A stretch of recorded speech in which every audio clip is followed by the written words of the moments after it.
Hi friends, നമസ്കാരം. സഹകാരി rice പ്ലസിൻ്റെ ഇന്നത്തെ constitution ക്ലാസ്സിലേക്ക് ഏവർക്കും ഹൃദ്യമായി സ്വാഗതം. പരാജയപ്പെടാതിരിക്കാനുള്ള ഏക മാർഗം എന്താണ്? വിജയിക്കണമെന്ന് തീരുമാനിക്കുക തന്നെയാണ്. ആ തീരുമാനം ദൃഢമാണെങ്കിൽ നിങ്ങളുടെ മനസ്സും ശരീരവും അനുനിമിഷം ത്രസിച്ചുകൊണ്ടേയിരിക്കും. വിജയം നേടാനുള്ള മാർഗങ്ങൾ നിങ്ങളുടെ മുമ്പിൽ മാസ്മരികമായി തുറക്കപ്പെടുക തന്നെ ചെയ്യും. എല്ലാവർക്കും വലിയ വിജയം ഉണ്ടാകട്ടെ. സ്വാഗതം, ഏറെ സ്നേഹത്തോടെ. ഇന്ന് നമ്മൾ ഡിസ്കസ് ചെയ്യുന്നത് കഴിഞ്ഞ ക്ലാസ്സിൽ നമ്മൾ പഠിച്ച ഒരു ടോപ്പിക്കിൻ്റെ റിവിഷനാണ്. പ്രീവിയസ് ചോദ്യങ്ങളും മോഡൽ ചോദ്യങ്ങളും അടങ്ങുന്ന ഒരു സെഷനാണ് ഇന്ന് നമ്മൾ ഡിസ്കസ് ചെയ്യുന്നത്. ഏതുമായി ബന്ധപ്പെട്ട്? National commission for backward class, ദേശീയ പിന്നാക്ക വിഭാഗ കമ്മീഷനെ കുറിച്ചുള്ള ഒരു പ്രീവിയസ് ഇയർ ആൻഡ് മോഡൽ ചോദ്യം ഡിസ്കഷൻസ് ആണ്. അപ്പോൾ നമുക്ക് തുടങ്ങാം. എല്ലാവരും റെഡിയാണെന്ന് വിശ്വസിക്കുന്നു. ആ ക്ലാസ് കണ്ടിട്ടുണ്ടാവുമെന്ന് വിശ്വസിക്കുന്നു. അത് പഠിച്ച് ഭംഗിയായി മനസ്സിലാക്കിയിട്ടുണ്ടാവുമെന്ന് വിശ്വസിക്കുന്നു. അതുകൊണ്ട് തന്നെ ഈ സെഷൻ നമുക്ക് വേഗം പോകാവുന്നതാണ്. കാരണം എന്തെന്നറിയോ, നിങ്ങൾക്കിതെല്ലാം അറിയാം. എനിക്കൊരു സംശയം, ഇനി ഇതൊക്കെ ഞാൻ ഡിസ്കസ് ചെയ്യുമ്പോൾ നിങ്ങൾക്കിനി ബോറടിക്കുമോ എന്നാണ് എൻ്റെ സംശയം. കാരണം ഇതൊക്കെ നിങ്ങൾക്ക് അറിയാമെന്നുള്ള കാര്യമല്ലേ. അങ്ങനെയാണെങ്കിൽ കേട്ടുകൊണ്ടിരിക്കുക എന്നേ എനിക്ക് നിങ്ങളോട് പറയാനുള്ളൂ. വളരെ സന്തോഷം. അങ്ങനൊരു വികാരം നിങ്ങളിൽ ഉണ്ടാകുന്നുവെങ്കിൽ പഠിച്ചത് കൊണ്ടാണല്ലോ എന്നുള്ളത് കൊണ്ട് കേട്ടോ. ശരി, നമുക്ക് ഓരോ ചോദ്യത്തിലേക്ക് കടക്കാം.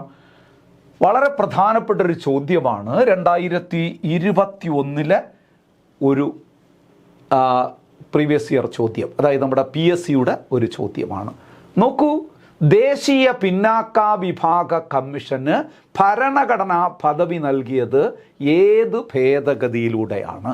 ദേശീയ പിന്നാക്ക വിഭാഗ കമ്മീഷന് ഭരണഘടനാ പദവി നൽകിയത് ഏത് ഭേദഗതിയിലൂടെയാണ്? പറയാമോ നിങ്ങൾക്ക്? നമ്മൾ ഒരുപാട് പറഞ്ഞതാണല്ലോ കഴിഞ്ഞ ക്ലാസ്സിൽ. 102-ാം ഭേദഗതി 2018 1993 ഒരു കോൺസ്റ്റിറ്റ്യൂഷണൽ ബോഡിയായി നിലവിൽ വന്ന, പെർമനൻ്റ് ബോഡിയായി നിലവിൽ വന്ന ദേശീയ പിന്നാക്ക വിഭാഗ കമ്മീഷന് 2018 102-ാം ഭേദഗതിയിലൂടെയാണ് അതിന് കോൺസ്റ്റിറ്റ്യൂഷണൽ പദവി ലഭിച്ചത്. തീർച്ചയായിട്ടും ഉത്തരം എന്ത് തന്നെയാണ്? ബി തന്നെയാണ്. ബാക്കിയൊക്കെ ഒന്ന് ഓർത്തു പോയാൽ നല്ലത്. 103 നിങ്ങൾക്കറിയാം, EWS കാറ്റഗറിക്ക്, അതായത് മുന്നാക്ക വിഭാഗത്തിൽപ്പെട്ട പിന്നാക്ക അല്ലെങ്കിൽ സാമ്പത്തികമായി പിന്നോക്കം നിൽക്കുന്നവർക്ക്, മുന്നാക്ക വിഭാഗത്തിൽപ്പെട്ട സാമ്പത്തികമായി പിന്നോക്കം നിൽക്കുന്നവർക്ക് സർക്കാർ ഉദ്യോഗങ്ങളിലും മറ്റുമൊക്കെ എന്താണ് ഒരു 10% വരെ സംവരണം നൽകുന്നതാണ് 103-ാം ഭേദഗതി 2019.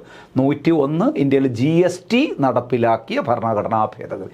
104 നിങ്ങൾക്കറിയാം, 2 ആംഗ്ലോ ഇന്ത്യൻ പ്രതിനിധികളെ ലോകസഭയിലേക്ക് രാഷ്ട്രപതി നാമനിർദ്ദേശം ചെയ്തിരുന്ന രീതി നിർത്തലാക്കിയ ഭേദഗതി. ക്ലിയർ അല്ലേ? ഇത്രയും ക്ലിയർ അല്ലേ? എല്ലാം ഒന്ന് ഓർത്ത് പോവുക. അടുത്ത ചോദ്യത്തിലേക്ക് വരാം. Among the following commissions for the protection and welfare of designated communities, citizens which one secured the latest status as constitutional body. നിയുക്ത കമ്മ്യൂണിറ്റികളുടെ പൗരന്മാരുടെ സംരക്ഷണത്തിനും ക്ഷേമത്തിനുമുള്ള ഇനി പറയുന്ന കമ്മീഷനുകളിൽ ഭരണഘടനാ സ്ഥാപനം എന്ന നിലയിൽ ഏറ്റവും പുതിയ പദവി നേടിയത് ഏതാണ്? തീർച്ചയായിട്ടും നിങ്ങൾക്കറിയാം, നാഷണൽ വിമൻസ് കമ്മീഷന് ഭരണഘടനാ പദവി ഇപ്പോഴും ഇല്ല. National commission for backward class തന്നെയാണ് ഇവിടെ വരുന്നത്. താഴെയും കൂടെ നോക്കാം. നാഷണൽ കമ്മീഷൻ ഫോർ ഷെഡ്യൂൾഡ് കാസ്റ്റിന് നേരത്തെ വന്നു. 89-ാം ഭേദഗതി 2003 89-ാം ഭേദഗതിയിലൂടെ ദേശീയ പട്ടികജാതി പട്ടികവർഗ കമ്മീഷനെ 2ആയി ബൈഫർക്കേറ്റ് ചെയ്താണ് ദേശീയ പട്ടികജാതി കമ്മീഷനെന്നും ദേശീയ പട്ടികവർഗ കമ്മീഷനെന്നും നിലവിൽ വന്നത്. അപ്പോൾ അത് 2003-ലാണ്. ഇത് 2018 ഏറ്റവും ഒടുവിലെന്നാണ് പുതുതായി വന്നതെന്നാണ് പറയുന്നത്. തീർച്ചയായിട്ടും ഇത് national commission for backward class തന്നെയാണ്. നാഷണൽ ഹ്യൂമൻ റൈറ്റ്സ് കമ്മീഷൻ ഒരു സ്റ്റാറ്റ്യൂട്ടറി ബോഡിയായി തന്നെയാണ് ഇപ്പോഴും തുടരുന്നത്. അപ്പോൾ ഇവിടെ ആൻസർ എന്താണ്? ബി ആണ് ഇവിടെ ആൻസറായി വരുന്നത്. ക്ലിയർ അല്ലേ? അടുത്ത ചോദ്യത്തിലേക്ക് നമുക്കൊന്ന് കടക്കാം. The first backward class commission of independent India was headed by. First backward class commission independent സ്വതന്ത്ര ഇന്ത്യയിലെ ആദ്യത്തെ പിന്നാക്ക വിഭാഗ കമ്മീഷൻ. ഇതൊരു അഡ്ഹോക് കമ്മീഷൻ തന്നെയാണ് ഉദ്ദേശിക്കുന്നത്, അല്ലാതെ സ്റ്റാറ്റ്യൂട്ടറി കമ്മീഷൻ എന്ന് പ്രത്യേകിച്ച് പറയുന്നില്ല. അപ്പോൾ തീർച്ചയായിട്ടും നമ്മൾ പഠിച്ചിട്ടുള്ളത് 53 നിലവിൽ വന്ന കാഗാ കാലേൽക്കർ കമ്മീഷൻ തന്നെയാണ് ബി. എക്സ്പ്ലനേഷൻ ഇവിടെ ഉണ്ട്. Kaka Kalelkar commission first backward class commission was appointed on January 29, 1953. എല്ലാ എക്സ്പ്ലനേഷൻ കൊടുത്തിട്ടുണ്ട്, അതുകൂടി നിങ്ങൾ വായിച്ചു പോവുക. നമ്മൾ പഠിച്ച കാര്യം തന്നെയാണ്. Kaka Kalelkar commission was constituted under which article of the Indian constitution. രാജ്യത്തെ പിന്നാക്ക വിഭാഗക്കാരുടെ അവസ്ഥ പഠിക്കാനായിട്ട് രാഷ്ട്രപതിക്ക് ഒരു കമ്മീഷനെ നിയമിക്കാമെന്ന് പറയുന്ന ആർട്ടിക്കിൾ നമ്മൾ പഠിച്ചത് 340 ആർട്ടിക്കിൾ അല്ലേ? അപ്പോൾ സി അല്ലേ ഇവിടെ ഓപ്ഷൻ? എക്സ്പ്ലനേഷൻ നോക്കൂ. Article 340 empowers president to appoint commission to investigate the conditions of backward classes. Both Kaka Kalelkar commission and Mandal commission were set up under it. 2 commissions ad hoc കമ്മീഷനായിട്ട് 340 വകുപ്പ് പ്രകാരം രാഷ്ട്രപതിയുടെ ഉത്തരവിലൂടെ വന്ന 2 കമ്മീഷൻസാണ്. ഏതൊക്കെ? Kaka Kalelkar commission and Mandal commission. Clear അല്ലേ? അത് സിമ്പിളാണ്, പഠിച്ചു പോവുക. നോക്കൂ, the Kaka Kalelkar commission submitted its report. 53 നിയമിക്കപ്പെട്ട കമ്മീഷൻ 55 റിപ്പോർട്ട് സമർപ്പിച്ചത്. തീർച്ചയായിട്ടും ഇത് അപ്പോയിൻ്റ് ചെയ്ത ദിവസമാണ്. മാർച്ച് 30, 1955 തന്നെയാണ് കമ്മിറ്റി റിപ്പോർട്ട് സമർപ്പിച്ചത്. എ ഓപ്ഷൻ തന്നെയാണ് answer.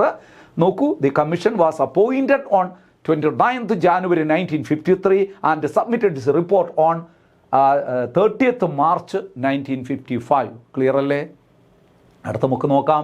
Mandal commission second backward class commission was appointed in 1979 during tenure of which prime minister? ശ്രദ്ധിക്കണം, Mandal commission was appointed in 1979 during the tenure of which prime minister? ഏത് പ്രധാനമന്ത്രിയുടെ കാലത്താണ് ഇന്ത്യയിലെ രണ്ടാമത്തെ ad hoc കമ്മീഷനായ രണ്ടാമത്തെ backward class commission എന്ന് പറയുന്ന മണ്ഡൽ കമ്മീഷൻ നിയമിക്കപ്പെട്ടത്? നടപ്പാക്കിയതല്ല കേട്ടോ, നിയമിച്ചത് എന്ന് പറഞ്ഞാൽ തീർച്ചയായിട്ടും മൊറാർജി ദേശായി തന്നെയാണ്. സി ഓപ്ഷനാണ് ഇവിടെ answer. Mandal commission was set up in 1979 by the Janata party government under prime minister Morarji Desai. ഇത് നടപ്പാക്കിയ ആളാണ്. അത് 1990 അത് ഇംപ്ലിമെൻ്റ് ചെയ്ത പ്രധാനമന്ത്രിയാണ് VP സിംഗ്. അതും കൂടെ ഒന്ന് ഓർത്തോളൂ. Next question. The Mandal commission recommended what percentage of reservation for OBCs in central government jobs and public sector? Mandal commission എത്ര പെർസെൻറ്റേജ് റിസർവേഷനാണ് ബാക്ക്വേർഡ് ക്ലാസ് കമ്മീഷൻ ബാക്ക്വേർഡ് കമ്മ്യൂണിറ്റിക്ക് വേണം എന്ന് പറഞ്ഞത്? 27% എന്നല്ലേ നമ്മൾ പഠിച്ചത്?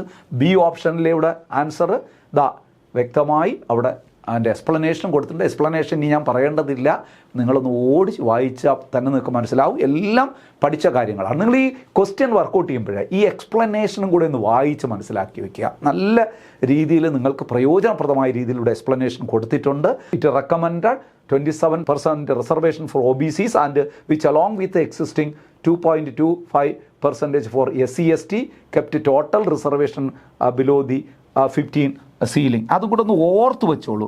കാരണം റിസർവേഷൻ 27% പിന്നാക്ക വിഭാഗക്കാർക്ക്, 22.5% SC/STക്ക് ഒരു കാരണവശാലും ഈ വിഭാഗങ്ങളുടെ റിസർവേഷൻ എത്ര പെർസെൻറ്റേജിൽ കൂടാൻ പാടില്ല എന്ന് പറഞ്ഞാൽ 50%. 50% ജനറൽ ആയിരിക്കണം. എത്ര തന്നെ ഇനി ആൾക്കാരുടെ റിസർവേഷൻ വന്നാലും 50% കൂടാൻ പാടില്ല എന്നൊരു വ്യവസ്ഥയുണ്ട് കേട്ടോ. അതുകൂടി നിങ്ങളൊന്ന് മനസ്സിൽ വെച്ചോളുക, ഇത് പഠിക്കുക. അതുകൊണ്ട് ആ എക്സ്പ്ലനേഷനൊക്കെ ഒന്ന് വായിച്ചാൽ ചിലപ്പോൾ നമ്മൾ പറയാത്ത ചില കാര്യങ്ങളും കൂടെ ഒരു ഹിൻ്റ് ഉണ്ടെങ്കിൽ അതുകൂടി നിങ്ങൾക്ക് കിട്ടും. നോക്കാം അടുത്ത question. The recommendations of Mandal commission were implemented in 1990 by government headed by VP Singh. നമ്മൾ പഠിച്ചതാണ്. ഡി ഓപ്ഷനാണ് answer. VP Singh government announced the implementation of Mandal recommendation August 1990. Clear അല്ലേ? അടുത്ത ചോദ്യത്തിലേക്ക് നമുക്ക് പോകാം. The landmark supreme court case that led to creation of permanent statutory body for backward class. Backward ക്ലാസസിന് വേണ്ടിയിട്ട് ഒരു സ്ഥിരം സ്റ്റാറ്റ്യൂട്ടറി ബോഡി സ്ഥാപിക്കണമെന്ന് ശുപാർശ ചെയ്തത് സുപ്രീം കോടതി ഏത് കേസിലൂടെയാണ് എന്ന് ചോദിച്ചാൽ Indira Sawhney versus union of India 1992 നമ്മൾ പഠിച്ചാണ്. This case is also known as Mandal case. അപ്പോൾ തീർച്ചയായിട്ടും ബി ഓപ്ഷനാണ് ഇവിടെ ആൻസറായി വരുന്നത്. എക്സ്പ്ലനേഷൻ പെട്ടെന്ന് വായിച്ചു നോക്കുക. In Indira Sawhney versus union of India 1992 the Supreme Court directed the government to set up a permanent statutory body leading to NCBC Act 1993. അങ്ങനെയാണ് NCBC ആക്ട് 1993 പാസ്സാക്കിയിട്ട് കമ്മീഷന് രൂപം നൽകിയത്. ക്ലിയർ അല്ലേ? സിമ്പിൾ അല്ലേടോ ഈ ചോദ്യങ്ങളൊക്കെ? നോക്കൂ, the national commission for backward class was established as A statutory body on 14th August 1993. തീർച്ചയായിട്ടും A ഓപ്ഷനാണ് ഇവിടുത്തെ answer.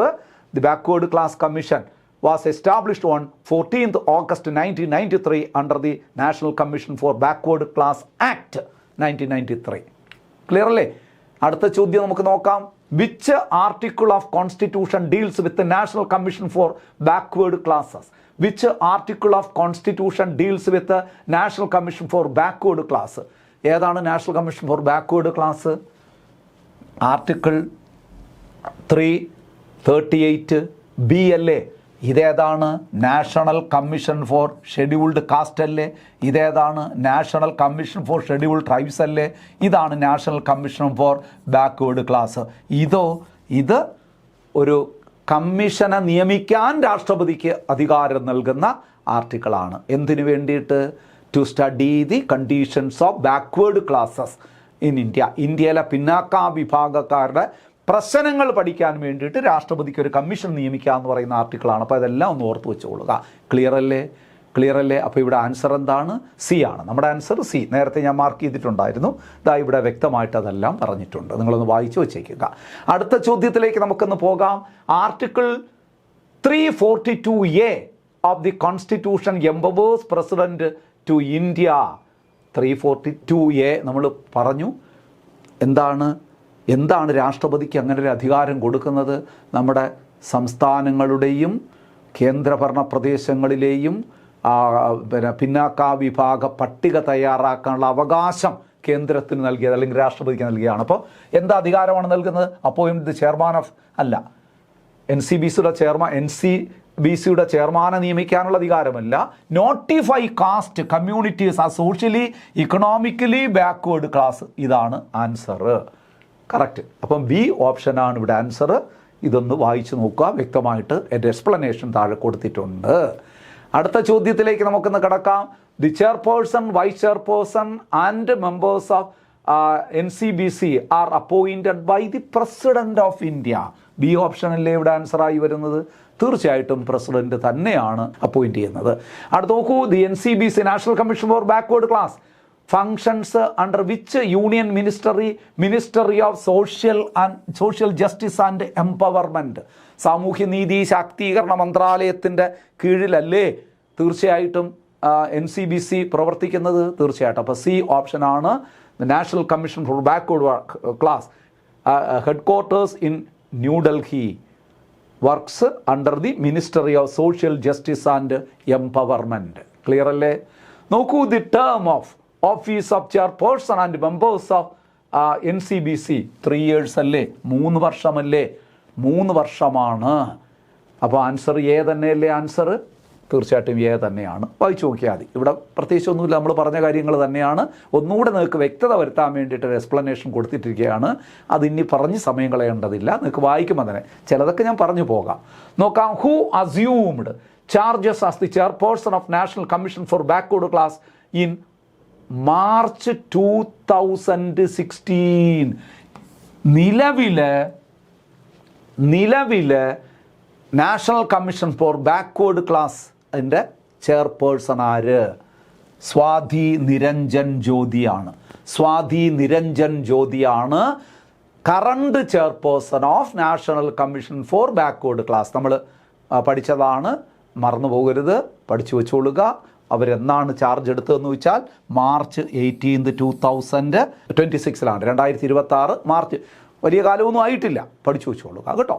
Then who was the first chairman of national commission for backward class? ഇങ്ങനെ ചോദിച്ചാൽ നമ്മൾ പറയേണ്ട തീർച്ചയായിട്ടും RN പ്രസാദാണ്. 1993 ഇതാ ഇവിടെ കാണുന്ന ആ ആദ്യത്തെ കമ്മീഷൻ്റെ ചെയർമാനായിരുന്ന ജസ്റ്റിസ് RN പ്രസാദാണ്. അപ്പോൾ എ ഓപ്ഷനാണ് ഇവിടെ ആൻസറായി വരുന്നത്. ഇവിടെ 1-2 കാര്യങ്ങൾ ഓർത്തോളൂ. Justice RN Prasad was the first chairman of the statutory national commission for backward class constituted in 1993. Bhagwan Lal Sahni was the first chairman after it received constitutional status. നമ്മൾ പഠിച്ചതാണ്. അപ്പം നിങ്ങൾ ഇത്ര ഓർമ്മിച്ചോളുക. ആദ്യത്തെ ചെയർമാൻ RN പ്രസാദ്, നിലവിലെ ചെയർപേഴ്സൺ എന്ന് പറയുന്നത് നമ്മൾ നേരത്തെ പറഞ്ഞു സാധ്വി നിരഞ്ജൻ ജ്യോതി എന്ന് പറഞ്ഞു.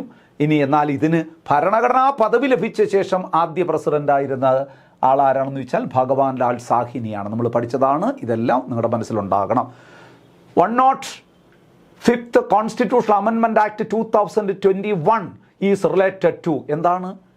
നമ്മൾ പറഞ്ഞല്ലോ 102ാം ഭേദഗതിയിലൂടെ സംസ്ഥാനങ്ങളുടെയും കേന്ദ്രഭരണ പ്രദേശങ്ങളുടെയും ഒരു അധികാരത്തെ എടുത്തു കളഞ്ഞു എന്ന് പറഞ്ഞു. സംസ്ഥാനങ്ങളിലും കേന്ദ്രഭരണ പ്രദേശങ്ങളിലും പിന്നാക്ക വിഭാഗ പട്ടിക തയ്യാറാക്കാനുള്ള അവകാശം, സംസ്ഥാനങ്ങളുടെ അവകാശം, അത് തിരികെ കൊണ്ടുവന്നത് 105ാം ഭേദഗതിയിലൂടെയാണ്. Reservation of economically weaker section അല്ല, റീസ്റ്റോറിംഗ് ഉണ്ട്. Restoring the power of state government to identify socially and economically backward class. ആ അവകാശം സംസ്ഥാനങ്ങൾക്ക് തിരികെ കൊടുത്തതാണ്. അപ്പോൾ ബി ഓപ്ഷനാണ് ഇവിടെ ആൻസറായി വരുന്നത്. കറക്റ്റാണ്. അടുത്ത ചോദ്യത്തിലേക്ക് നമുക്കൊന്ന് കടക്കാം. Consider the following statements regarding the Kaka Kalelkar commission. Consider the following statements regarding the Kaka Kalelkar commission. Kaka Kalelkar കമ്മീഷൻ്റെ ആയി ബന്ധപ്പെട്ട സ്റ്റേറ്റ്മെൻറ്റ് ശരിയായിട്ടുള്ളതാണ് ഉദ്ദേശിക്കുന്നത്. It was the first backward class commission appointed on 29th January 1953.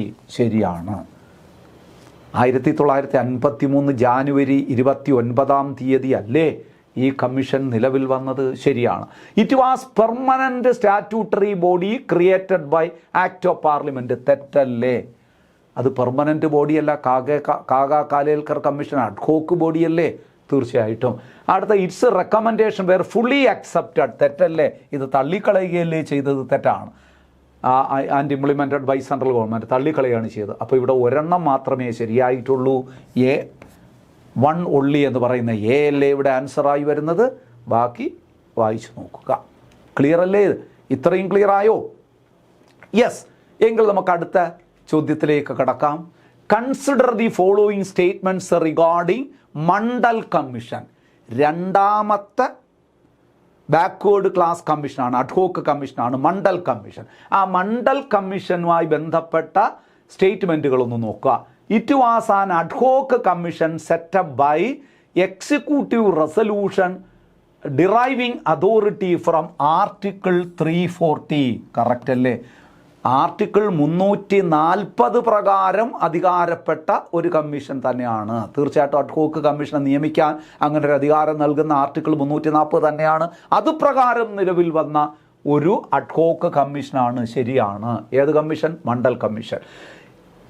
79 Morarji ദേശായിയുടെ കാലത്ത് വന്നത്. It submitted its report on 31st December 1980. Correct തന്നെയാണ് അതും.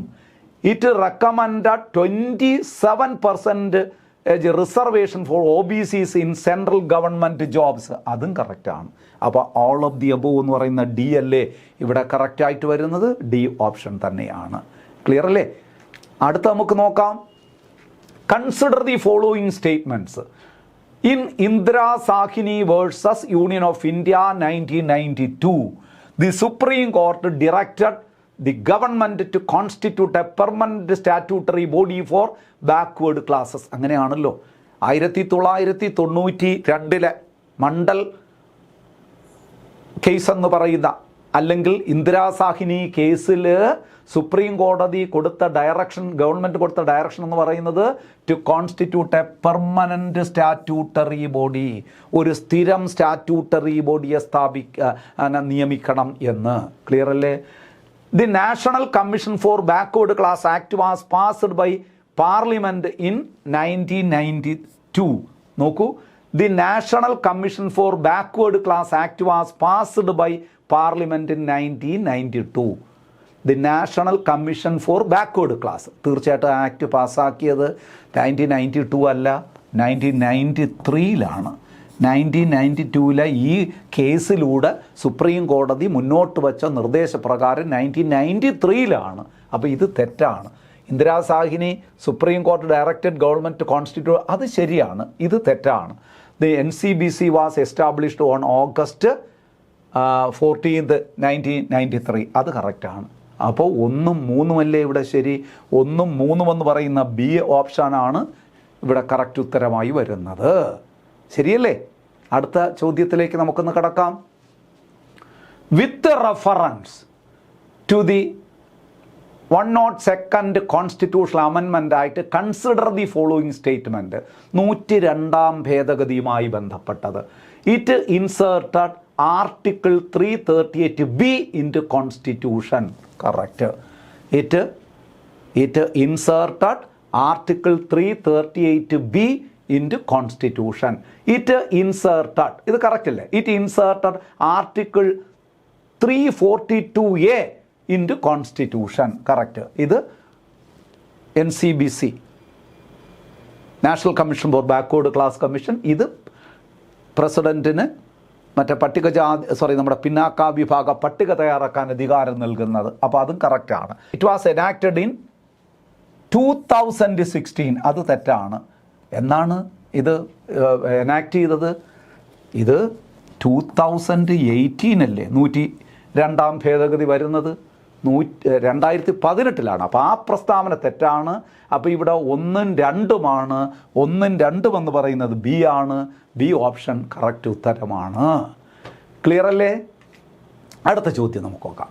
Consider the following statements regarding the composition of NCBC, national commission for backward ക്ലാസിൻ്റെ കോമ്പോസിഷനുമായി ബന്ധപ്പെട്ട പ്രസ്താവനകൾ. The commission consist of chairperson, vice chairperson and 3 members. കറക്റ്റാണ്.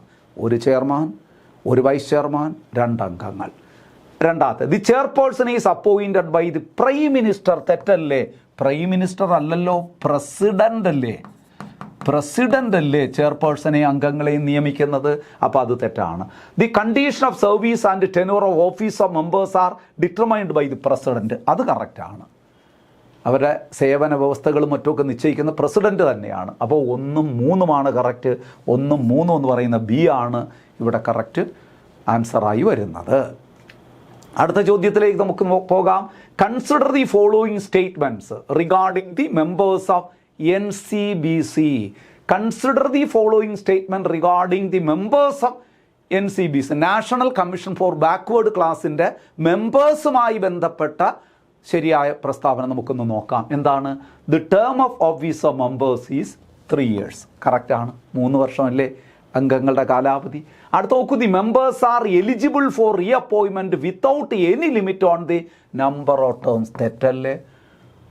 Without any limit അല്ലല്ലോ, വിത്ത് limit അല്ലേ നമ്മൾ പറയുന്നത്. 2 terms എന്ന് പറയുന്ന 2 തവണ അംഗങ്ങളായിരിക്കാനേ, അല്ലെങ്കിൽ 2 തവണ റീ അപ്പോയിൻറ്റ് ചെയ്യാനേ എലിജിബിലിറ്റി ഉള്ളൂ എന്നല്ലേ നമ്മൾ പഠിച്ചത്. അപ്പോഴത് തെറ്റാണ്. അല്ലാതെ without any limit on number of terms എന്ന് പറഞ്ഞാൽ തെറ്റാണ്. യാതൊരു ലിമിറ്റുമില്ലാതെ എത്ര തവണ വേണമോ ഇവർക്ക് വീണ്ടും നിയമിക്കപ്പെടാൻ അവകാശമുണ്ടെന്നാണ് ഇവിടെ പറയുന്നത്. തെറ്റാണ്.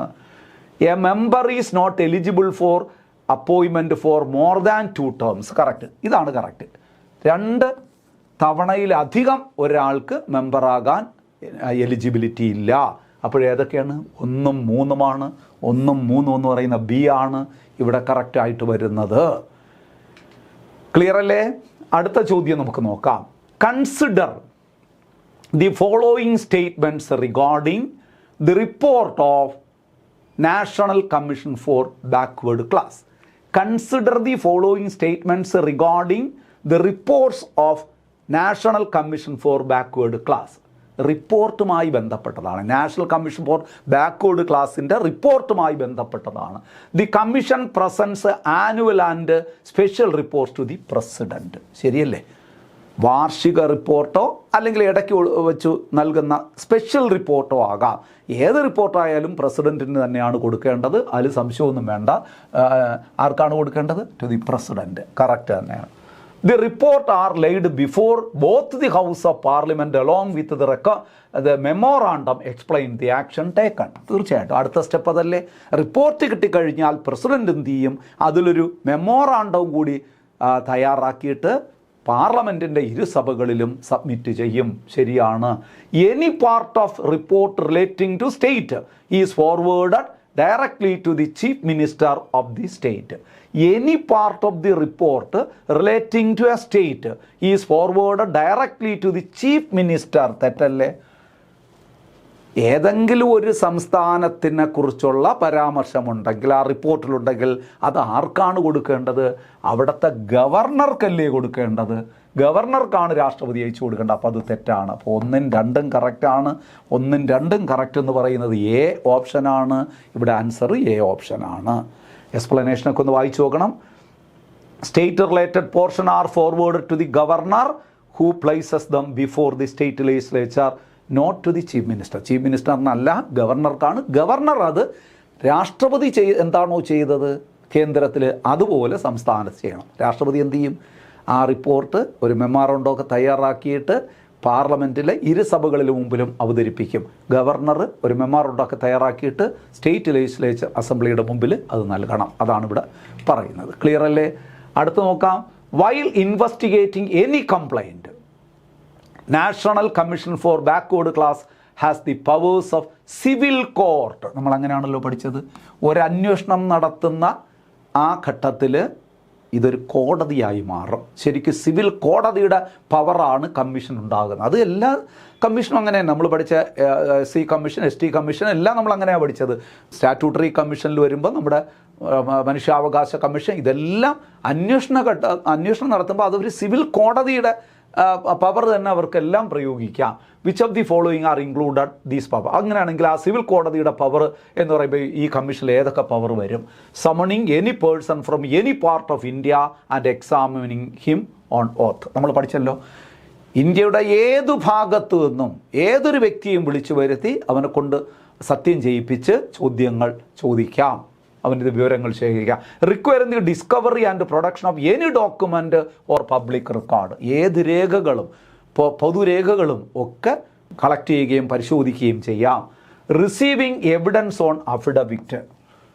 റിസീവിങ് എവിഡൻസ് ഓൺ അഫിഡവിറ്റ് എന്ന് പറഞ്ഞു കഴിഞ്ഞാൽ സത്യവാങ്മൂലത്തിന്മേൽ ഉള്ള തെളിവുകൾ ശേഖരിക്കാം. ഇതെല്ലാം ചെയ്യാവുന്നതാണ്. Punishing a person for contempt of court. കോടതി അലക്ഷ്യത്തിന് ഒരാളെ പണിഷ് ചെയ്യാനുള്ള അധികാരമൊന്നും ആർക്കില്ല? കമ്മീഷനില്ല. റെക്കമെൻഡേഷനൊക്കെ നൽകാനേ പറ്റുള്ളൂ, പണിഷ് ചെയ്യാനുള്ള അധികാരമില്ല. 1, 2, 3 ആണ് ഇവിടെ ആൻസറായി വരുന്നത്. 1, 2, 3 എന്ന് പറയുന്നത് എ ഓപ്ഷനാണ് ഇവിടെ ശരിയായ ഉത്തരമായി വരുന്നത്. ക്ലിയറായോ? അടുത്ത ക്വസ്റ്റ്യൻ നമുക്ക് നോക്കാം. With reference to the 105th constitutional amendment act consider the following statement. 105ാം ഭരണഘടനാ ഭേദഗതി 2021, അതുമായി ബന്ധപ്പെട്ട പ്രസ്താവനകൾ ശരിയായിട്ടുള്ളത് നോക്കാം. It was enacted in the year 2021. കറക്റ്റാണ്. 105ാം ഭേദഗതി നിയമം വന്നത് 2021 തന്നെയാണ്. It restored the power of state government to identify and specify socially and economically backward class. Correct. അതായത് സ്റ്റേറ്റ് ഗവൺമെൻറ്റിനുള്ള അധികാരത്തെ തിരിച്ചു കൊടുത്തു. ആ സ്റ്റേറ്റിലുള്ള സോഷ്യലി ആൻഡ് ഇക്കണോമിക്കലി ബാക്ക്വേർഡ് ആയിട്ടുള്ള ആ വിഭാഗങ്ങളുടെ പട്ടിക തയ്യാറാക്കാനുള്ള അവകാശം തിരികെ നൽകി. Correct. It withdrew the constitutional status of NCBC. തെറ്റല്ലേ അത്? നാഷണൽ കമ്മീഷൻ ഫോർ ബാക്ക്വേർഡ് ക്ലാസിൻ്റെ കോൺസ്റ്റിറ്റ്യൂഷണൽ സ്റ്റാറ്റസ് 105ാം ഭേദഗതിയിലൂടെ പിൻവലിച്ചു എന്നാണ് പറയുന്നത്. ഒരിക്കലുമില്ല, അത് തെറ്റാണ്. അപ്പോൾ 1 and 2 ഇതാണ് ഇവിടെ ആൻസറായി വരുന്നത്. ശരിയായി വരുന്ന ഏതാണ്? 1 and 2 എന്ന് പറയുന്നത് ബി ഓപ്ഷനാണ്. എക്സ്പ്ലനേഷൻ നോക്കൂ. 105th Constitutional Amendment Act 2021 restored the states' power to maintain their own socially economically backward community list. The NCBC continues to be a constitutional body. അതിപ്പോഴും കോൺസ്റ്റിറ്റ്യൂഷണൽ 105-ാം ഭേദഗതിക്ക് ശേഷവും കോൺസ്റ്റിറ്റ്യൂഷണൽ ബോഡി ആയിട്ടാണ് തുടരുന്നത്, അല്ലാതെ അത് റദ്ദാക്കിയിട്ടൊന്നുമില്ല. അതുകൊണ്ട് അത് തെറ്റാണ്. Consider the following statement regarding status of NCBC, national commission for backward ക്ലാസ്സുമായി ബന്ധപ്പെട്ട അതിൻ്റെ സ്റ്റാറ്റസുമായി ബന്ധപ്പെട്ട കാര്യമാണ്. നോക്കൂ, ശരിയായിട്ടുള്ളത് നോക്കാം. The NCBC enjoys constitutional status equal to the national commission for scheduled caste and national commission for scheduled tribes. Absolutely right. നമ്മൾ പഠിപ്പിച്ചപ്പോൾ ഞാൻ പറഞ്ഞതാണ്, ദേശീയ പട്ടികജാതി കമ്മീഷനും ദേശീയ പട്ടികവർഗ കമ്മീഷനും എന്തൊക്കെ അധികാരങ്ങളുണ്ടോ, എന്തൊക്കെ സ്റ്റാറ്റസ് ഉണ്ടോ, അതൊക്കെ ആർക്കും ഉണ്ടായിരിക്കും. ദേശീയ പിന്നാക്ക വിഭാഗ കമ്മീഷനും ഉണ്ടായിരിക്കും. ആ പ്രസ്താവന ശരിയാണ്. The NCBC oversees the inclusion and exclusion of communities in the central list of OBCs. Correct. Central ലിസ്റ്റിൽ ആരെയൊക്കെ ഇൻക്ലൂഡ് ചെയ്യണം, എക്സ്ക്ലൂഡ് ചെയ്യണം, ഇക്കാര്യങ്ങളൊക്കെ പരിശോധിക്കുന്നു. The NCBC is a statutory body at present. തെറ്റാണ്. ഇപ്പോൾ അത് സ്റ്റാറ്റ്യൂട്ടറി ബോഡി അല്ലല്ലോ, കോൺസ്റ്റിറ്റ്യൂഷണൽ ബോഡിയല്ലേ. അപ്പോൾ 1, 2 മാത്രമല്ലേ ഇവിടെ ശരിയായിട്ട് വരുന്നുള്ളൂ. എ ഓപ്ഷനല്ലേ ഇവിടെ ആൻസറായി വരുന്നത്. എക്സ്പ്ലനേഷൻ നോക്കൂ. Since 102nd constitutional amendment act 2018 the national commission for backward class is a constitutional body, no longer merely statutory. നോക്കൂ, ഇത് 2018 വരെ സ്റ്റാറ്റ്യൂട്ടറി ബോഡിയായിട്ട് നിലനിന്നു. 2018 102ാം ഭേദഗതിക്ക് ശേഷം ഇതെന്തായിട്ട് മാറുക, അന്ന് മുതൽ ഇത് ശരിക്കും കോൺസ്റ്റിറ്റ്യൂഷണൽ ബോഡിയായിട്ട് തന്നെയാണ് പ്രവർത്തിക്കുന്നത്. നോക്കാം. Which of the following is not a function of national commission for backward class? ദേശീയ പിന്നാക്ക വിഭാഗ കമ്മീഷൻ്റെ ഫങ്ഷൻ അല്ലാത്തത് ഏത് എന്നാണ് ചോദിക്കുന്നത്. Monitoring the safeguard provided to socially economically backward classes under the constitution. അത് മോണിറ്റർ ചെയ്യുന്നത് ഇവരുടെ ഫങ്ഷൻ തന്നെയാണ്. അപ്പോൾ അത് നമ്മൾ അല്ലാത്തതിൽ വരുന്നില്ല, ഇത് ഫങ്ഷൻ തന്നെയാണ്. അല്ലാത്തത് ഞാൻ ഇൻറ്റു വിടാം, അതാണ് answer. Enquiring into specific complaints regarding deprivation of rights of backward classes, അതും ആണ്. അന്വേഷണം നടത്താൻ, അതായത് നമ്മുടെ ഏതെങ്കിലും പിന്നാക്ക വിഭാഗക്കാരുടെ ഏതെങ്കിലും അവകാശങ്ങളെ കവർന്നെടുക്കുന്നതുമായി ബന്ധപ്പെട്ട പരാതികളുണ്ടെങ്കിൽ അന്വേഷിക്കാൻ ഈ കമ്മീഷൻ അവകാശമുണ്ട്. Advising the union and state government on socio economic development of backward class, തീർച്ചയായിട്ടും അതൊക്കെ അഡ്വൈസ് ചെയ്യാനുള്ള അവകാശമുണ്ട്. ഇതെല്ലാം ഇതിൻ്റെ ഫങ്ഷനിൽ പെട്ടതാണ്. നമുക്ക് വേണ്ടത് നോട്ടാണ്. അടുത്ത് നോക്കാം. Conducting election to panchayat and municipalities, അത് തെറ്റാണ്. അപ്പോൾ നമ്മുടെ ആൻസർ ഇതാണ്, ഡി ഓപ്ഷനാണ് ആൻസറായി വരുന്നത്. കാരണം പഞ്ചായത്ത് മുനിസിപ്പാലിറ്റി തിരഞ്ഞെടുപ്പ് നടത്തുന്നത് backward class കമ്മീഷനാണോ?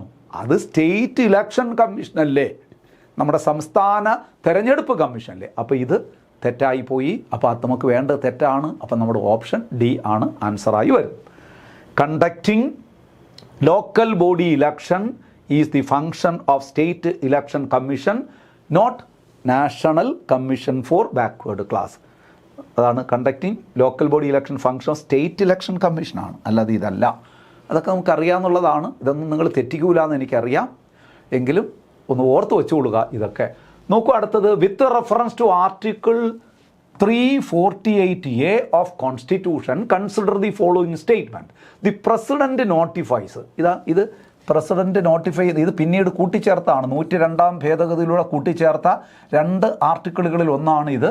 The president notifies socially and economically backward classes with respect to state after consultation with government of that state. ശ്രദ്ധിക്കണേ, the president notifies socially and economically backward class. തീർച്ചയായിട്ടും ഈ ആർട്ടിക്കിളിലൂടെ രാഷ്ട്രപതിക്ക് തന്നെയായിരുന്നു ആ അവകാശം. സംസ്ഥാനങ്ങളുടെ പിന്നാക്ക വിഭാഗ പട്ടിക അതാത് സംസ്ഥാനങ്ങളുടെ ഗവർണറുമായിട്ട് കൺസൾട്ട് ചെയ്ത് പ്രസിഡൻ്റാണ് തയ്യാറാക്കുന്നത് സെൻട്രൽ ഗവൺമെൻറ്റിന് വേണ്ടി.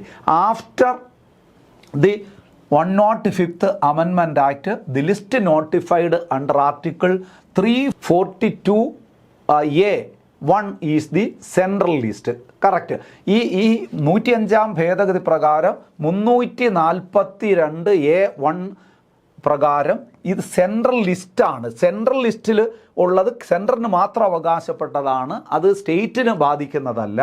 142A(3) പ്രകാരം സംസ്ഥാനങ്ങൾക്ക് അവകാശമുണ്ട്. സംസ്ഥാനങ്ങൾ അവകാശം നൽകിക്കൊണ്ട് 342A 3 പറയുന്നത് സെൻട്രൽ ലിസ്റ്റ് അല്ല, സംസ്ഥാനങ്ങളുടെ ലിസ്റ്റ് സംസ്ഥാനങ്ങൾക്ക് തയ്യാറാക്കാം. ഇത് സെൻട്രൽ ലിസ്റ്റ് മായി ബന്ധപ്പെട്ട കാര്യമാണ് പറയുന്നത്. അത് കേന്ദ്ര ഗവൺമെൻറ്റിനുള്ള അവകാശമാണ്. അത് സെൻട്രൽ ലിസ്റ്റ് സെൻട്രലിന് മാത്രം ബാധകമായിട്ടുള്ളതാണ്. അതും കറക്റ്റാണ്. After the 105th Amendment, state and union territory can prepare the and maintain their own list. അതെ, 105 ഭേദഗതി പ്രകാരം സ്റ്റേറ്റിനും യൂണിയൻ ടെറിട്ടറീസിനും അവർക്ക് സ്വന്തമായിട്ട് ലിസ്റ്റ് പ്രിപ്പയർ ചെയ്യാം. അപ്പോൾ കേന്ദ്രത്തിന് പ്രത്യേകിച്ച് സംസ്ഥാനങ്ങൾക്ക് പ്രത്യേകിച്ച് ആ ലിസ്റ്റുകൾ തയ്യാറാക്കാം. അപ്പോൾ ഇതെല്ലാം ശരിയല്ലേ? ഡി ഓപ്ഷൻ അല്ലേ? ആൾ ഓഫ് ദി അബോവ് അല്ലേ? എല്ലാം ശരിയാണ്. ക്ലിയർ അല്ലേ? അടുത്ത ചോദ്യം നോക്കാം. Match list 1 article with list 2 subject. നോക്കൂ, ഒന്നാമത്തെ ലിസ്റ്റിൽ വരുന്നത് ആർട്ടിക്കിളുകളാണ്, രണ്ടാമത്തെ ലിസ്റ്റിൽ വരുന്നത് സബ്ജക്റ്റാണ്. നമുക്കൊന്ന് പരിശോധിക്കാം. ആർട്ടിക്കിൾ 338. ആർട്ടിക്കിൾ 338 എന്താണ് പറയുന്നത് നോക്കാം. രണ്ടാമത്തെ ലിസ്റ്റ് നോക്കാം. National commission for backward class അല്ല, appointment of commission to investigate condition of backward class അല്ല, national commission for scheduled caste കറക്റ്റാണ്. അപ്പോൾ വരുന്നത് ഏതിലാണ്? 3. ഞാനിവിടെ എഴുതാം. 3 നമുക്ക് ഓരോന്നായിട്ട് പരിശോധിക്കാം. ബി എന്താണ്? Article 338A. 338A എന്താണ്? National commission for scheduled tribes അല്ലേ? National commission for scheduled tribes 4. അപ്പം ബി 4 ബി 4 കിട്ടിയില്ലേ? അടുത്ത സി എന്താ? Article 338A. അത് 1 കിടക്കുന്നതല്ലേ? National commission for backward class അല്ലേ? അപ്പോൾ സി 1. സി 1. അടുത്ത എന്താണ്? D article 340. 340 എന്താണ്? Appointment of a commission to investigate condition of backward class അതല്ലേ പറയുന്നത്. അപ്പം ഡി എന്താണ്? ഡി ഇവിടെ എത്രയായിട്ടാണ് വരുന്നത്? 2 വരുന്നു. അപ്പോൾ A3, B4, C1, D2 നോക്കാം. A3, B4, C1, D. ഇനി അങ്ങോട്ടൊന്നും പോകണ്ട, ചെക്ക് ചെയ്ത് ഇത് തന്നെയാണ്. എ ഓപ്ഷനാണ് ഇവിടെ കറക്റ്റ് മാച്ചായി വരുന്നത്. ശരിയല്ലേ? നിങ്ങളിങ്ങനെ വായിച്ച് നോക്കിയിട്ട് മാർക്ക് ചെയ്ത് പോയാൽ കറക്റ്റ് ആയിരിക്കും. എ തന്നെയാണ് ഇവിടെ കറക്റ്റ് മാച്ചായി വരുന്നത്. അടുത്ത നോക്കാം. Arrange the following events in correct chronological order. Submission ഇനി ക്രോണോളജിക്കൽ ഓർഡറാണ്, കാലഗണന അനുസരിച്ച്. ആദ്യമുള്ളത് ആദ്യം മനസ്സിലാകുന്നല്ലോ. ആ ഓർഡർ അനുസരിച്ചാണ്, കാലക്രമം അനുസരിച്ച് എഴുതാനാണ് പറയുന്നത്. അവിടെയും നമുക്കൊന്ന് പരിശോധിച്ച് നോക്കാം. Submission of Mandal commission report, submission of Kaka Kalelkar commission report, Indira Sawhney judgement, NCBC attaining constitutional status. നോക്കാം നമുക്ക്. ആദ്യം സംഭവിച്ചത് എന്താണ്? ആദ്യം ഇവിടെ പറയുന്നതിൽ ആദ്യം തീർച്ചയായിട്ടും കാഗ കാലേൽക്കർ കമ്മീഷൻ റിപ്പോർട്ടാണ്. അത് കഴിഞ്ഞല്ലേ? അപ്പോൾ 2 ആദ്യം വരുന്നത്. ഇനി അത് കഴിഞ്ഞ കാഗ കാലേൽക്കർ കമ്മീഷൻ കഴിഞ്ഞാൽ അടുത്തത് പിന്നെ മണ്ഡൽ കമ്മീഷനിലെ. അപ്പോൾ 1 അടുത്ത വരുന്നത്. ആ മണ്ഡൽ കമ്മീഷനുമായി ബന്ധപ്പെട്ട കേസല്ലേ ഇന്ദിരാ സാഹിനി കേസ്. അപ്പോൾ അടുത്തത് 3. National commission attaining constitutional status, അത് ഒടുവിലല്ലേ? 102 ഭേദഗതിയുടെ 2018 അപ്പം 4. ഇതാണ് ഓർഡർ. 2, 1, 3, 4 ഇവിടെ ഉണ്ടോ? 2, 1, 3, 4. എ ഓപ്ഷൻ കിടപ്പുണ്ട്. ഇതാണ് ആൻസർ. അപ്പോൾ എ ഓപ്ഷൻ തന്നെയാണ് ഇവിടെ ആൻസറായി വരുന്നത്. നിങ്ങളിങ്ങനെ ഇത് ആൻസറൊന്നും നോക്കണ്ട, ഇത് വായിക്കുമ്പോൾ നിങ്ങളതിങ്ങനെ മാർക്ക് ചെയ്തൊന്ന് വച്ചു കഴിഞ്ഞാൽ പെട്ടെന്ന് നിങ്ങൾക്ക് മനസ്സിലാവും. ക്ലിയർ ആയോ? അടുത്ത് നോക്ക്, consider the following statement regarding Kerala state commission for backward class. Kerala സംസ്ഥാന പിന്നാക്ക കമ്മീഷനുമായി ബന്ധപ്പെട്ടത്. It is a statutory commission. കറക്റ്റാണ്. നമ്മൾ പറഞ്ഞു national commission for backward class constitutional ബോഡിയാണെങ്കിൽ state commission for backward class statutory ബോഡിയാണ്. It was constituted under Kerala state commission for backward class act 1993. ശരിയാണ്. It is a constitutional body under article അല്ല, അത് national കമ്മീഷനാണ്. ഈ ആർട്ടിക്കിൾ പ്രകാരം constitutional body എന്ന് പറയുന്നത് നാഷണൽ കമ്മീഷനാണ്. അപ്പോൾ ഇവിടെ 1ഉം 2ഉമാണ് കറക്റ്റ്. 1ഉം 2ഉം എന്ന് പറയുന്നത് എ ഓപ്ഷനാണ്. എ ഓപ്ഷൻ ആൻസർ കറക്റ്റാണ്. ഓക്കെ അല്ലേ? നോക്കൂ, consider the following statements regarding the composition of Kerala state commission for backward class. അതിൻ്റെ ഒരു കോമ്പോസിഷൻ എങ്ങനെയാണെന്ന് നോക്കാം. The commission consist of 4 members in total including chairman. Correct. Chairman, vice chairman, 2 nominated members എന്നൊക്കെ നമ്മൾ പഠിച്ചില്ലേ. The secretary to government in charge of backward class welfare department is ex officio member secretary. തീർച്ചയായിട്ടും ഇതിൻ്റെ secretary to government in charge of backward class welfare department പിന്നാക്ക ക്ഷേമ വകുപ്പിൻ്റെ സെക്രട്ടറിയാണ് ഇതിൻ്റെ എക്സ് ഒഫിഷ്യോ മെമ്പറായി വരുന്നത്. കറക്റ്റാണ്. The members are appointed by the president of India. തെറ്റല്ലേ? അത് നാഷണൽ കമ്മീഷനിലല്ലേ? സ്റ്റേറ്റ് കമ്മീഷനിൽ ഗവൺമെൻറ് അല്ലേ നിയമിക്കുന്നു നമ്മൾ പറഞ്ഞത്, സ്റ്റേറ്റ് ഗവൺമെൻറ്. അപ്പോൾ 1ഉം 2ഉമാണ് ഇവിടെ കറക്റ്റായി വരുന്നത്. 1ഉം 2ഉം എന്ന് പറഞ്ഞാൽ എ ഓപ്ഷനാണ് കറക്റ്റാണ്. ഓക്കെ ആയോ? അടുത്ത് നോക്കാം. The chairman of Kerala state commission for backward class must be A person who is or has been judge of the supreme court or of high court. കറക്റ്റാണ്. ഇനി വേറെ ഒന്നും നോക്കണ്ട. യോഗ്യത ഇതാണ്. റിട്ടയർഡ് താഴെ ഒന്നും നോക്കണ്ട, അത് ആൻസർ കിട്ടിക്കഴിഞ്ഞു. നമ്മൾ പഠിച്ചങ്ങനെയല്ലേ, സുപ്രീം കോടതിയിലോ ഹൈക്കോടതിയിലോ നിലവിലുള്ളതോ വിരമിച്ചതോ ആയ ഒരു ജഡ്ജ് ആയിരിക്കണം കേരള സ്റ്റേറ്റ് ബാക്ക്വേർഡ് ക്ലാസ് കമ്മീഷൻ്റെ ചെയർമാനായി നിയമിക്കപ്പെടുന്നത്. അപ്പോൾ എ ഓപ്ഷനാണ് ആൻസറായി വരുന്നത്. ക്ലിയർ അല്ലേ? അടുത്ത നമുക്ക് നോക്കാം. Consider the following statements regarding the Kerala state commission for backward class. അതുമായി ബന്ധപ്പെട്ട പോയിന്റ് നോക്ക്. Its headquarters is Ayyankali Bhavan, Thiruvananthapuram. കറക്റ്റാണ്. Justice M Fathima Beevi was its first chairperson. കറക്റ്റാണ്. Justice G Sasidharan is the present chairman. എല്ലാം കറക്റ്റാണ്. All of the above. D ഓപ്ഷനാണ് ഇവിടെ കറക്റ്റായി വരുന്നത്. ക്ലിയർ അല്ലേ? The Kerala state commission for backward class act 1993 is deemed to have come into force on. എന്നാണ് Kerala commission നിലവിൽ വന്നത്? പറയാമോ? കേരള സ്റ്റേറ്റ്, തെറ്റിപ്പോകരുത്, 1993 ഓഗസ്റ്റ് 14 നാഷണൽ കമ്മീഷനാണ് നിലവിൽ വന്നത്. ഇത് 10ലാണ്, മാർച്ച് 10, 1993 മാർച്ച് 10ലാണ് സംസ്ഥാന കമ്മീഷൻ നിലവിൽ വരുന്നത്. അപ്പോൾ എ ഓപ്ഷനാണ് ആൻസറായി വരുന്നത്. അടുത്ത് നോക്കൂ. Consider the following statements regarding the functions of Kerala state commission for backward class. Kerala state കമ്മീഷനുമായി ബന്ധം. It examines the request for inclusion of any class of citizen as backward class in the state list. ഏതെങ്കിലും ഒരു ക്ലാസ്സിന് ഉൾപ്പെടണമെന്നൊക്കെയുള്ള request പരിശോധിക്കുന്നത് ഈ കമ്മീഷനാണ്. It hears complaints of over inclusion, under inclusion in the list. Correct തന്നെയാണ്. It advises state government on matters relating to backward classes. എല്ലാം കറക്റ്റാണ്. D ഓപ്ഷനാണ് ഇവിടെ ആൻസറായി വരുന്നത്. അപ്പോൾ സുഹൃത്തുക്കളെ, ഇത്രയും ചോദ്യങ്ങൾ നന്നായി തന്നെ മനസ്സിലാക്കി വയ്ക്കുക. നമ്മൾ 2 തലങ്ങളിലുള്ള ബാക്ക്വേർഡ് ക്ലാസ് കമ്മീഷനെ കുറിച്ചാണ് പഠിച്ചത്. തീർച്ചയായിട്ടും ഈ ചോദ്യങ്ങളൊക്കെ നിങ്ങൾക്ക് പ്രയോജനപ്രദമാകും. ഈ പല ചോദ്യങ്ങളും നിങ്ങൾക്ക് ഞാൻ വളരെ സത്യസന്ധമായിട്ട് പറയണം, നിങ്ങൾക്ക് മറ്റ് ഒരു സ്ഥലത്ത് നിന്നും ഇത്തരത്തിലുള്ള ചോദ്യങ്ങളും അതിൻ്റെ എക്സ്പ്ലനേഷനും ഒന്നും അങ്ങനെ കിട്ടാറില്ല. നിങ്ങൾ അന്വേഷിച്ച് നോക്കൂ. നിങ്ങളുടെ നോക്കൂ, സഹകാരി റൈസ് പ്ലേസ് നിങ്ങൾക്ക് വേണ്ടിയിട്ട്, നിങ്ങൾക്ക് കൂടുതൽ പ്രയോജനപ്രദമാകാൻ വേണ്ടിയിട്ടാണ് ഇങ്ങനെയുള്ളൊരു സംവിധാനം. നമ്മളൊരു ടോപ്പിക്ക് എടുത്തു കഴിഞ്ഞാൽ ആ ടോപ്പിക്കിനെ ബേസ് ചെയ്തുകൊണ്ടുള്ള പ്രീവിയസ് ചോദ്യങ്ങൾ, മോഡൽ ചോദ്യങ്ങളും ഒക്കെ വ്യക്തമായി വിശകലനം ചെയ്തു പോകുന്നത്. മിക്കവാറും ഒരു സ്ഥലത്തും അങ്ങനെയുള്ള ഞാൻ പലയിടത്തുമൊക്കെ ക്ലാസ് എടുത്തിട്ടുള്ള ആളാണ്, എനിക്കറിയാം.